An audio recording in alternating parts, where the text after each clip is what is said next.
আমাদের নিত্যদিনের যাত্রাপথে এক অপরিহার্য বাহন হলো ট্রেন। সেই ট্রেনের ইতিহাস সম্পর্কে যদি একটু জানার চেষ্টা করি তাহলে দেখা যাবে প্রথম বাষ্পীয় ইঞ্জিনের উদ্ভাবক ছিলেন জেমস ওয়াট। তিনি 1763 সালে বাষ্প ইঞ্জিনের প্রথম নকশা তৈরি করেছিলেন। তিনি যে বাষ্পীয় ইঞ্জিনগুলি তৈরি করেছিলেন তা কল থেকে জল পাম্প করতে ব্যবহৃত হয়েছিল। এই নকশাটি পরে রেলগাড়ি ইঞ্জিনে রাখা হয়েছিল। বলা হয় যে তার বাষ্পীয় ইঞ্জিন ব্রিটেনে প্রথম শিল্প বিপ্লবের ভিত্তি স্থাপন করেছিল। 1814 সালে সেটিকে আরও উন্নত করে ফাদার অফ রেলওয়ে নামে সুপরিচিত হয়ে গেল জর্জ স্টিফেনসন। ভারতে প্রথম রেলওয়ে ব্যবস্থা চালু হলো 1853 সালে লর্ড ডালহৌসির সময়তে। বোম্বে থেকে থানে পর্যন্ত 34 কিলোমিটার চলা এই ট্রেন এর কোচ সংখ্যা ছিল 14টি। ভারতে রেলওয়ে বোর্ড 1905 সালে প্রতিষ্ঠিত হয়েছিল।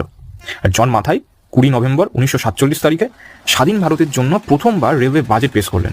ইনি ছিলেন ভারতের প্রথম রেলমন্ত্রী।